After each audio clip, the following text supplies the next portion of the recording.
BBOR Black Box Online Radio, coming to you from West Virginia at heart and from around the globe. And hello, Nedheads. Hello, Black Box Battalion. Today is Thursday, another Dahlia Thursday. Welcome to the show. How's everybody doing? On Thursdays, I talk to you guys about the Black Dahlia Murder, one of the most horrific crimes in American history. And in this episode, I will be joined by Denise Diana Huddle. She is the author of the book Anthrax to Zodiac, which also has a Black Dahlia section, as well as the novel Hell to Pay. And you guys know the drill. You can hit the like button if you want, subscribe if you haven't, and drop a comment down below if you have something to say about the Black Dahlia. For larger things, you can send them to me at blackboxonlineradio@aol.com. And I am your host, Black Box Ned. Now, some of you might remember that on the Monday show, which talks about the Zodiac killer, I did a recent interview with Denise Diana Huddle where we were talking about all things Zodiac related, as well as her new novel Hell to Pay. But in this segment, we had the opportunity to discuss the Black Dahlia. And without further ado, I'm going to welcome Denise Diana Huddle to the program. But there's another true crime case that you talk about in your book, Anthrax to Zodiac, that I also follow, and that is the Black Dahlia mystery. Every Thursday is Dahlia Thursday here on Black Box Online Radio, where I do an episode about the Black Dahlia. And one more time, you guys can hit the like button and subscribe if you want to follow along with all of these true crime discussions. And what made you curious about the Black Dahlia mystery? I'm ashamed to say maybe because it was so gruesome. It was so odd. As far as I know, it's the only time we've found a woman in two pieces in a subdivision in California. And it was so notorious in terms of occurring at a time when there was so much corruption in the Los Angeles Police Department that the investigation was so tainted.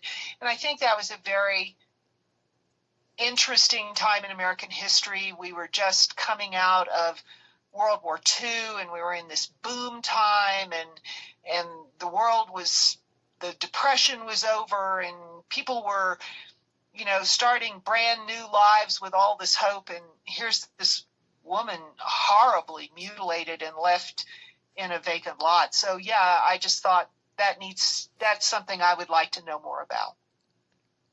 Okay, and you've also looked at some of the Black Dahlia suspects, and was there one that stood out to you? Well, again, I would say I'm not a criminologist, but there are basic things that you look for, that I would look for in terms of a suspect. I believe that this crime was so bizarre that it had to fall into one of two categories. Either it was a serial killer who was deranged and running around cutting women in half, God forbid, where I think it would be very unlikely if Elizabeth Short was a one-off, a random event, that the person wouldn't have repeated some kind of behavior like that, or it was personal. And to my knowledge, there were no other similar crimes. There may be, but as notorious and sensational as that is, I believe it would have hit the media. So if we assume that there are no similar crimes, then I believe it was personal. And excuse me. I'm sorry, go ahead. No, I just said excuse me. Please finish. Oh, no, it's fine. I think it was personal, so I would believe it was someone that she had some connection to. And, I hate to sound really trite, but sometimes a cigar is just a cigar. And she had an acrimonious relationship with this Hansen, this Mark Hansen, who owned the Florentine Gardens, which was a nightclub, a burlesque nightclub. And Hansen owned a home right behind the club, and he was separated from his wife. And I think, as I describe it in the book, that the house on Carlos Street, Hansen's house, was something like a down market version of the Playboy Mansion. It was just showgirls and women, single women all over the place, and Hollywood night crawlers coming in and out at all hours of the night. And I think it was kind of a low rent bacchanal. And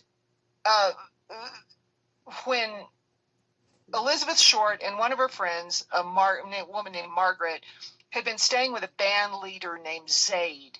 And Zaid apparently got sick of him and was trying to find some place to pawn him off on, and he took him over to Hanson's house. And they stayed there until they had a falling out, and Hanson threw them out. After a long chain of trivial events, they end up back, or Elizabeth Short ends up back in the Carlos house. And there are different reports that Hanson was obsessed with her. He denied that.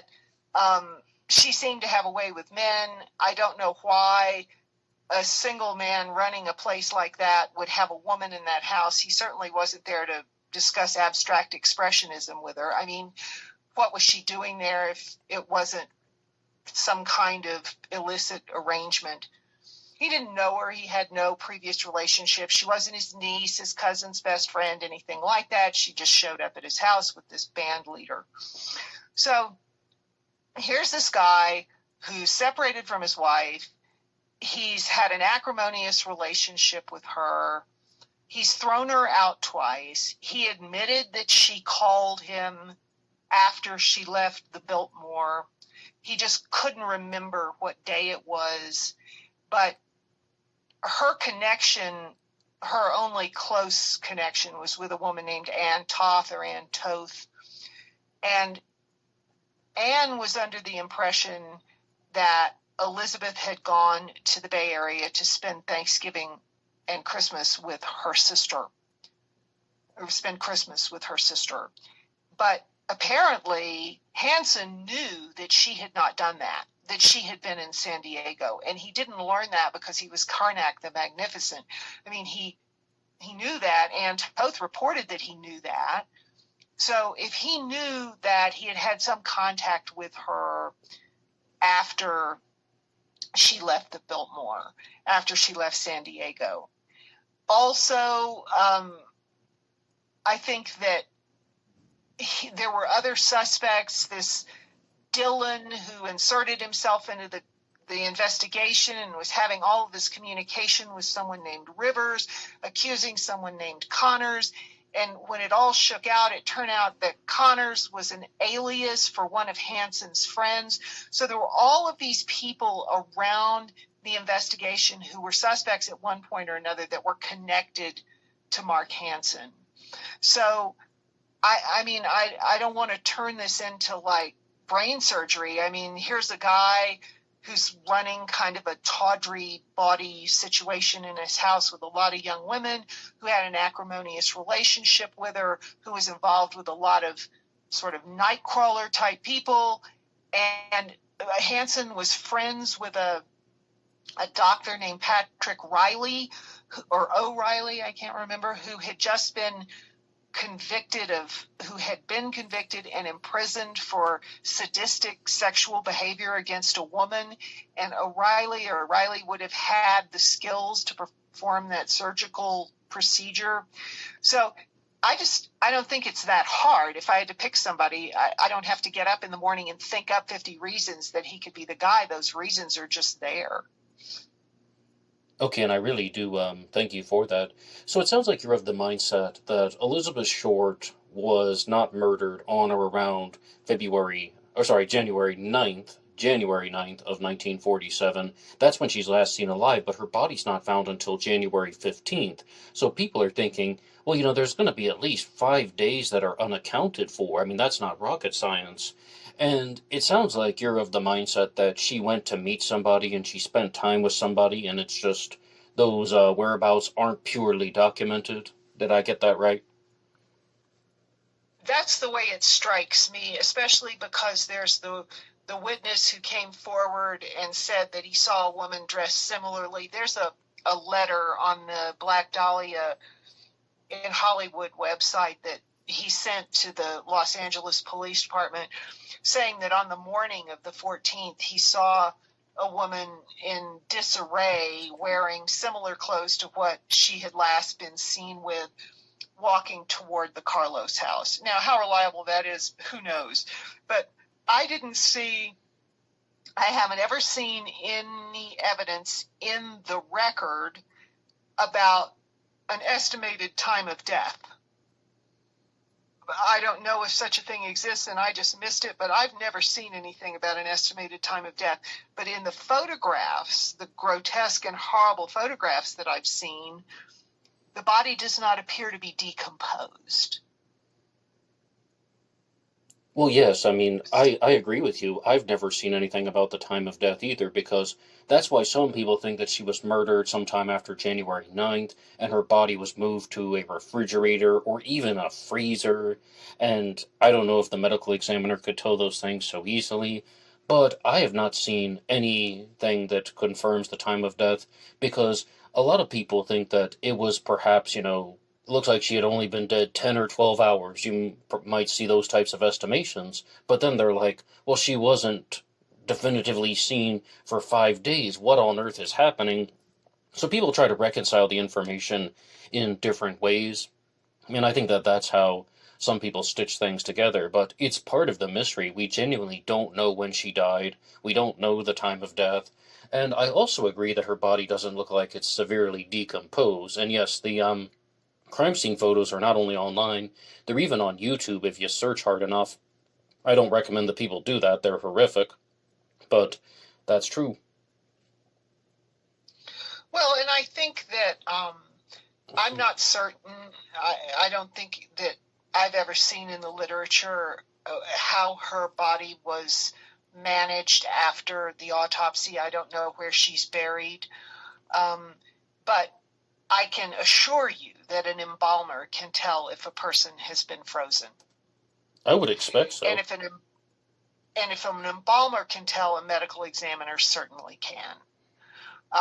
So I don't know. I haven't seen a medical examiner's report for her body, but if she had been frozen, I'm pretty sure they would have known that. You would think so. You would think there'd be very clear signs of freezing. Now, refrigeration, I'm not sure, but that is one that comes up very early on. Like, if you pick up any book about the Black Dahlia, you'll probably encounter the hypothesis that she was refrigerated. They're talking about an industrial refrigerator and so on, where people are trying to speculate. But I'm kind of in your camp. I think that a medical examiner would be able to see things because we're talking about very, very drastic temperatures, and I mean, like this is some stuff that you would even perhaps experience, using your own freezer in the house about how it changes the consistency of items, right? Of course, and I had a colleague who had been an embalmer, and there was one of our associates passed away, and there was a problem locating his family to get them home from Europe. And I said, well, I mean, offhandedly, while we were together, certainly not in the presence of anyone else, I said, well, perhaps they can refrigerate him until his family can arrive for a funeral if they want to have an open casket service. And my embalmer said, well, then they won't get an embalming because you can't embalm them after they've been refrigerated. Now, whether that's true these days or not, whether that was true in the 40s or not, I don't know. But I would suggest that that's a very... It may stop decomposition, but in terms of bacteria, I mean, the purpose of refrigerating food, for example, is to slow down the reproduction and growth of bacteria in the food. I don't think that the food, I mean, we all know that food tastes different after it's been in the refrigerator for a period of time, even if it hasn't spoiled. So I can't imagine that a medical professional couldn't tell if a person had been refrigerated, if a corpse had been refrigerated. I may be completely wrong, but I can't imagine that. I mean, it's hard to imagine even for me. But to move on with the suspects, though, you've talked about Mark Hansen as a suspect. What do you think about a more famous Black Dahlia suspect named George Hodel, who's also a Zodiac killer suspect? Well, Mr. Hodel's son is a retired homicide detective, and I don't have any background in criminal investigation, so I don't want to cast aspersions on Mr. Hodel's work. Personally, I am unable to see a direct link between Dr. Hodel and Elizabeth Short. I believe that Mr. Hodel became in possession of some kind of documents that came out of someone's attic that he believed illustrated a direct link between the two of them. I read the document and it did not seem that way to me, but that doesn't mean that I'm correct. I think that Hodel was a weirdo. I mean, there's no question about that. He was a polygamist. He had this kind of party house going on. It was a gorgeous house, but kind of a party house going on. And then he moved to the Pacific somewhere and lived until he died. He was a very strange man. He was accused of having an inappropriate sexual relationship with his 14-year-old daughter that resulted in her requiring an abortion. He was acquitted of those charges, so we can't say that he did that. But I think he was a very unusual man and not someone that I would have wished to have a personal relationship with.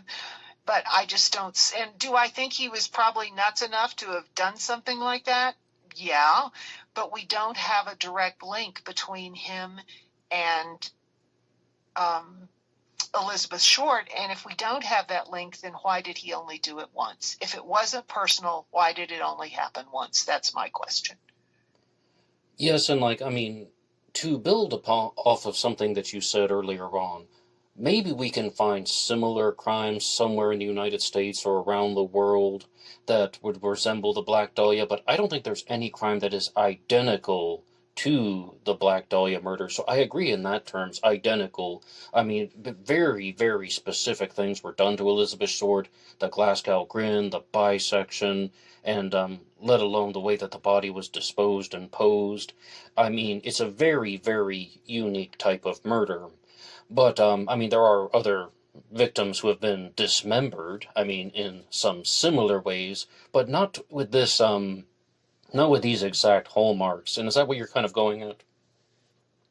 That and the other victims would need to be contemporaneous, not a victim in 1880 and another one in 1992, for example, but they would need to be contemporaneous with at least, I would say, within 2 or 3 years of that event. And I just don't think we have any evidence of that existing. So that makes me think it was personal. I may be entirely wrong about that, but I believe it was personal. Oh, I completely agree that it seems like it is personal and that this person wanted to humiliate Elizabeth Short. They wanted revenge on her, but I don't know what you think about this. One thing that I'm not convinced on is that whether or not she actually did anything, this could have been somebody who's maniacal, deranged, a madman who may have just interpreted something in the wrong way. Maybe he zoned in on her because of her physical appearance, and he did this on his own accord, and she did nothing to provoke any type of attack. I mean, no matter what happened, she didn't deserve to be murdered. Absolutely not. But, just based on how almost savage this person was, savage but methodical at the same time, it seems like this person really, really targeted Elizabeth Short specifically. But, because we don't know who the suspects really are, or we don't have the perfect suspect, I can't really say that this person actually had any specific type of vendetta against her, other than just he wanted to dominate her, like sexual domination and so on. I don't know what you think. Well, I agree with you completely that no matter what she did, she didn't have this coming. Absolutely no one deserves to be the subject of any kind of physical violence unless that violence is practiced against them in an act of self-defense. We just don't need to live in a civilized society where we run around hitting each other with baseball bats, let alone cutting each other in two. So I'm totally with that.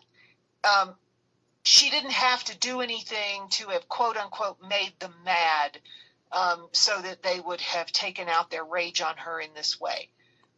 The one thing that I say, and I say this, I was a feminist before anyone knew what a microaggression was. Elizabeth Short lived a very high-risk lifestyle. She was in Hollywood for, I think, 176 days, and we know that she spent the night with at least 7 different men and that she lived in 11 different places. She regularly told the people around her untrue things about where she was and what she was doing. As far as I can tell, she had not had a stable home life ever in her life and had basically run away from home when she was 15. Never mind the fact that she had asthma, which is a terrifying disease. There is nothing on earth that is more frightening than not being able to breathe and never knowing when this is going to happen to you. So she was a very vulnerable person. She was a person who had no stability in her life, and she was a person who, by many standards, was making very high-risk decisions. And it's not to say that you couldn't be reading a book in the library at the Harvard Divinity School and come across a serial killer. I mean, this is altogether possible. But I think that your chances of having an unsatisfactory and dangerous interaction with a man who would take power over you is probably more likely on Hollywood Boulevard than it is, somewhere else. And so I think that I'm not surprised that she had an interaction with a person who was dangerous. But this is way past dangerous. This is not your garden variety sexual assault where some guy drags a woman into an alley, which is a horrible, horrible thing. I'm not saying it isn't. But this is stylized. This is ritualized. This took time. This took effort. This took tools. You can't do this with anything you bought at Home Depot. This took surgical tools. Somebody had to have access to that. They had to have access to a place to do this. This was a maniacal, bizarre thing that was happening, in my opinion, based on the world of meaning in the perpetrator's head. You can make somebody mad and they punch you in the face, or you make somebody mad and they knock you down, or you do something to irritate someone and they seek revenge on you by bad-mouthing you to the boss or something like that. This is an entirely different thing than killing someone and then taking surgical tools and cutting them in half. And there's no question, in my opinion, from what I've read, that this was done with surgical tools by someone who knew what they were doing. So I don't think that the behavior that we see evidenced in the corpse is indicative of a person who was acting in response to a particular event. This is some twisted thing that came out of their bizarre world of meaning. They weren't just angry. They were nuts. But they weren't too nuts that they couldn't be high functioning. But this has got planning, and this has got tools, and this has got risk. And then somebody had to load all of those body parts up and haul them to that lot and unload them without being detected. This is not a person who's frothing at the mouth. This is somebody who's got a plan. And it's so bizarre. I mean, this is the kind of thing that we see with erotomaniacs, for example, who are standing in line next to some woman at the grocery store, and she has peaches in her card and he has peaches in his card, and in his world of meaning that means that they're soulmates and he's going to follow her until the end of the earth. She didn't have anything to do with that. It's just such bizarre ideation. But I believe that she had to have come in contact with the perpetrator and had some interaction with him, or he would have just been doing this to random women. Oh yes, I completely agree with what you said at the end, and that's really what I was going at. And you really phrased that nicely, that she has peaches in the cart, he has peaches in the cart, so he made the connection. That's what I meant when I was saying that maybe she didn't do anything to provoke him, instigate the attack, or even give any type of negative response to the individual. This could be somebody who was just demented, and he thought that he deserved access to her for some unknown reason. And when she was just more or less either ignoring him or not aware that he was pursuing her, then he did something to her. Now, it could be completely different. It could be that he actually made an advance on her and she rejected him. And just as you were talking, I was really trying to put numbers on it. I would say I'm about 60% at the level of she rejected him because he wanted a sexual relationship, and 40% that she was chosen perhaps because of someone's own demented mental state. Like he zoned in on her because of her physical appearance, and he wanted to have some type of escalating relationship with her. So I'm about 60% into a more personal category. What do you think?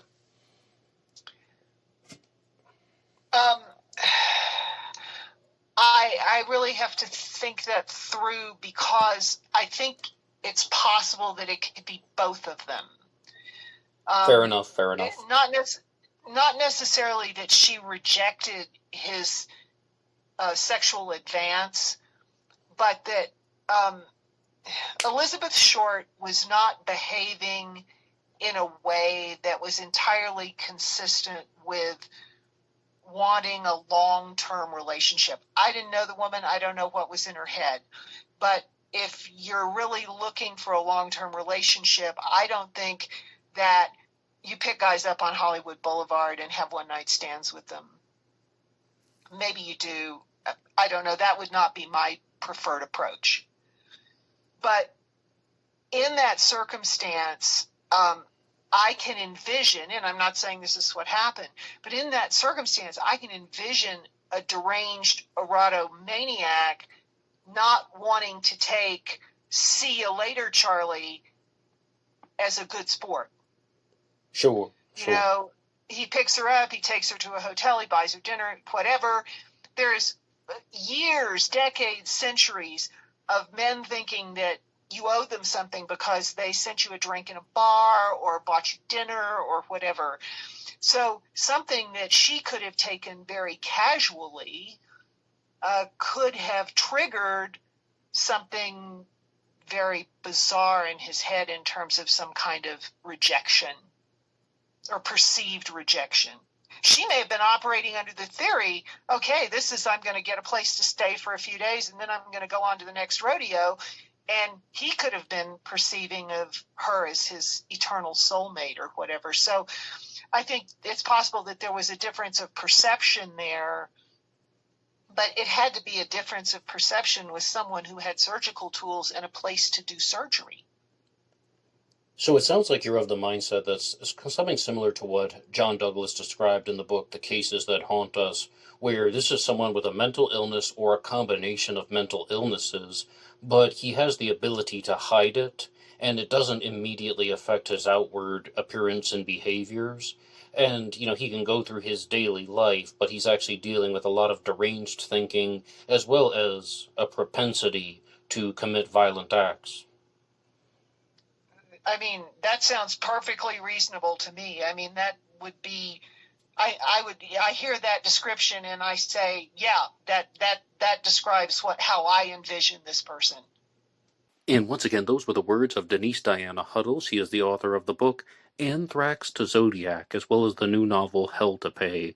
And you can get those books anywhere books are sold, Amazon, Barnes & Noble, and other places online. And I really do appreciate her coming on Black Box Online Radio, and I would love to know your responses. Please share anything you want in the comments section down below. And you guys know where to write the show, blackboxonlineradio@aol.com. You can also get me on Facebook. There's a Black Box Online Radio Facebook page, and also blackboxned88 on Instagram. And I use these pages to release shorts and reels Monday through Friday, mostly talking about serial killers, true crime news, but lately I've been doing some about Zodiac Killer books and Jack the Ripper books. So any subject under the sun or in the darkness is fair game. You can also download the show as a pure podcast anywhere you get your podcasts under the names Black Box True Crime or Black Box Podcast, and you can get the images going by on the screen at True Crime Designs on Facebook.